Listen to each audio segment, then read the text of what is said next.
Salam değerli izleyicilerim. Ben bu günləri qırlıyaz konfeti hazırladım.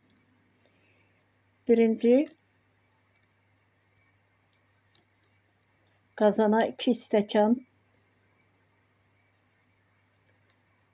şəkər tökdüm. Əriməyini gözlədim. Asta xodda əridi. Əvvəlcədən də 2 stəkan qoz, 1 stəkan fıstıq üyütmüşdüm. Hazır qoymuşdum. Şəkər əridi. Tam əriyəndən sonrasına hazırladığım içliyi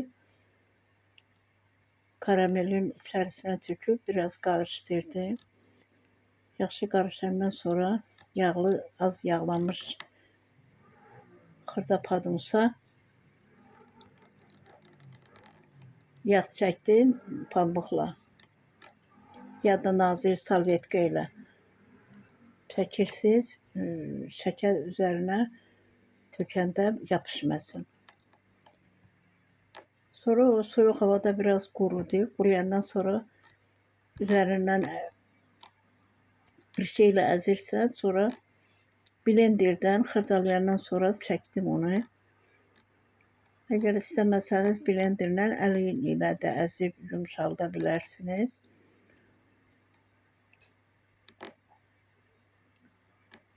Təzədən ona qatılaşmış südlə yumşaldı. Çox bərk olmayan bir yerə yığdım. Sonra qəşəng bir hamar yayıb onu soyuducuda bərkiməyə qoydum. 1-2 saatdan sonra bərkidi. Götürüb beləcə kəsdim. Taxtanın üstündə kəsdim də. Sonra əridilmiş şokolata, hərdasa 250 qram şokolad gedir. Belə ısladıb stres kağızın üzərində, belə tavanın üstündə düzdüm. Soyuducuya qoydum, 5-10 dəqiqə qurudu. Üzərinə də qoz, fındıq nə ilə hazırlasanız içini, eləcə üzərinə də ondan tökə bilərsiniz. Mən qoz fıstıqla eləmişdim, üzərinə də qoz tökdüm.